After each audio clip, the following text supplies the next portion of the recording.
E a gente segue falando a respeito justamente do assunto desde ontem, o assunto que repercute no mundo todo, o assunto envolvendo os Estados Unidos e a Venezuela. E para isso a gente recebe agora o Lucas Ferraz, que é coordenador do Centro de Estudos de Negócios Globais da Fundação Getúlio Vargas e ex-secretário de Comércio Exterior, chegando conosco agora nesta edição do Fast News. Lucas, bem-vindo, boa tarde. Eu quero saber o que esperar agora dos impactos econômicos a partir desta ação americana no território venezuelano, principalmente, claro, envolvendo o mercado de petróleo. Bem-vindo.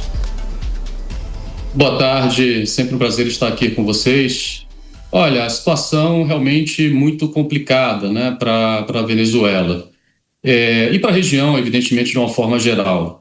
Vamos lembrar que desde 2013, quando Maduro, né, assume o poder na Venezuela após a morte do Chávez, o PIB venezuelano caiu cerca de 80% nesse período.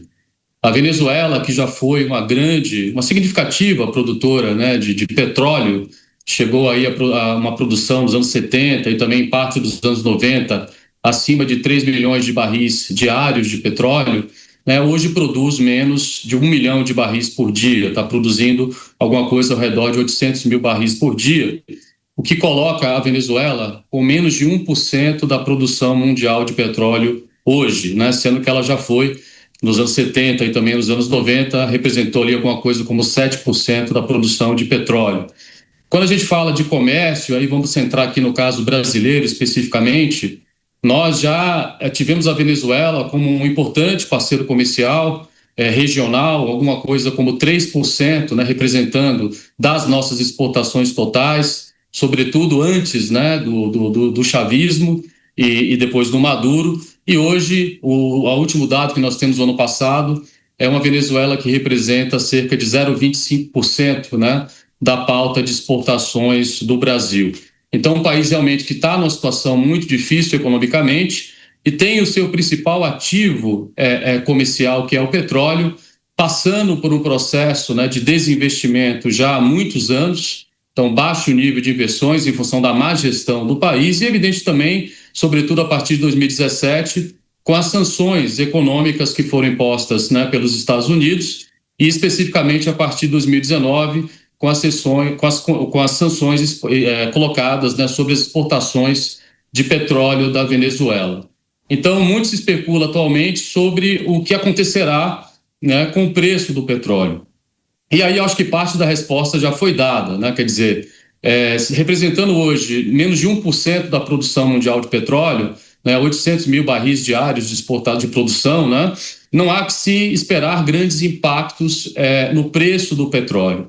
E vamos lembrar também que no ano passado, o preço do petróleo, o preço do barril, né, de petróleo, Brent, ele caiu cerca de 20%. Né, a gente já vem de um processo de excesso de oferta de petróleo. E esse excesso de oferta deve perdurar pelo menos, né, até o primeiro semestre desse ano, né? Então, a expectativa é de excesso de oferta, uma produção pequena, né, da Venezuela vis-à-vis outros países, né, como o próprio Estados Unidos, como a própria Arábia Saudita, que produzem 10 a 12 vezes mais do que a própria Venezuela. Então, nada de grandes, digamos, oscilações em termos de preço de petróleo. Mas aí tem o médio e longo prazo. É claro que tudo vai depender de como será, né, o próximo período, digamos, desse processo que começou, que foi startado recentemente pelos Estados Unidos, de expulsão do presidente Maduro. A depender, né, do nível de inversões que será feito no país, sobretudo no setor de petróleo, né, como foi frisado pelo presidente Trump, é possível que essa capacidade de oferta aumente significativamente e lá na frente os preços do petróleo voltem a cair. Mas isso vai demandar tempo. É um processo de reconstrução que não será fácil e, além de dispendioso, sob o ponto de vista de recursos financeiros, nós estamos falando aí de cifras da ordem de bilhões, né, de dezenas ou centenas de bilhões de dólares para reconstruir essa infraestrutura. Isso demandará muito tempo, demandará décadas, né? Eu sempre cito como exemplo a questão do Iraque. Na invasão do Iraque, né, houve ali uma queda também muito grande, né, da produção de petróleo e a recuperação do Iraque levou cerca de 2 décadas para atingir níveis de petróleo, né, como no passado. Então, não é um processo simples e a expectativa, pelo menos sob o ponto de vista do preço do petróleo é que a gente tem alguma oscilação para cima, mas nada muito significativo diante da conjuntura internacional de excesso de oferta e localmente falando dos baixos níveis de produção atuais da Venezuela. Ô Lucas, eu vou chamar para a nossa conversa o Bruno Pinheiro, ele vai te fazer a próxima pergunta.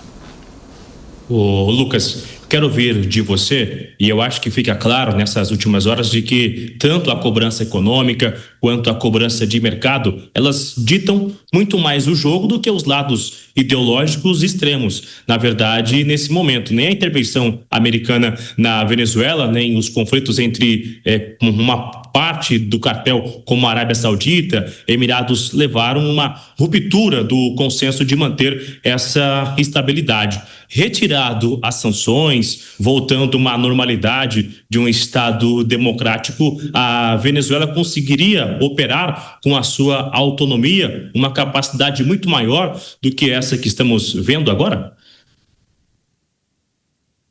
Não tenha dúvida, né? Quer dizer, como eu disse no início da minha fala, a queda da produção de petróleo na Venezuela, ela vem, digamos, da má gestão, né, sobretudo, né, da sua principal empresa, que é a PDVSA. Vamos lembrar também que houve ali a nacionalização, né, do petróleo na época também do Chávez. Então, setores estatais, muita influência política e, mais recentemente, a questão das sanções, né? Tudo isso fez com que a Venezuela, que tem 17% das reservas de petróleo comprovadas no mundo, então vamos deixar bem claro, são as maiores reservas do mundo.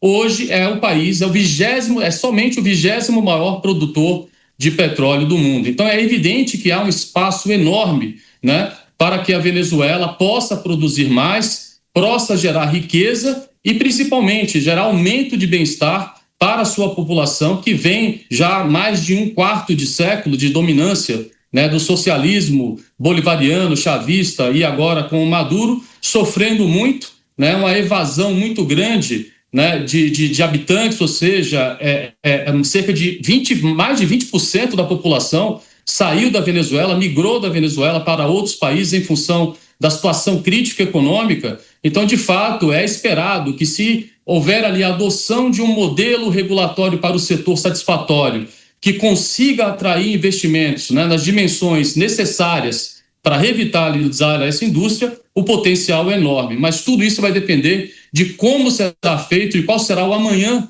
para a Venezuela depois da expulsão do Maduro, que até o momento não me parece muito claro para onde as coisas caminharão. Se vai haver uma mudança de regime, se vai haver a continuidade do regime, mas um regime mais alinhado aos Estados Unidos, se vai haver eleições na Venezuela e, eventualmente, né, a tomada do poder, né, de um presidente democraticamente eleito. Enfim, tudo vai depender do que vai acontecer amanhã e da segurança jurídica e previsibilidade que poderá ser dado a esses novos investimentos que se farão necessários nesse setor tão importante para o país e para a região de uma forma geral. Muito bem, conversamos aqui com o Lucas Ferraz, que é coordenador do Centro de Estudos de Negócios Globais da FGV. Muito obrigado, viu, Lucas? Um prazer te receber aqui na Jovem Pan. Muito obrigado, sempre um prazer. Boa tarde. Até a próxima.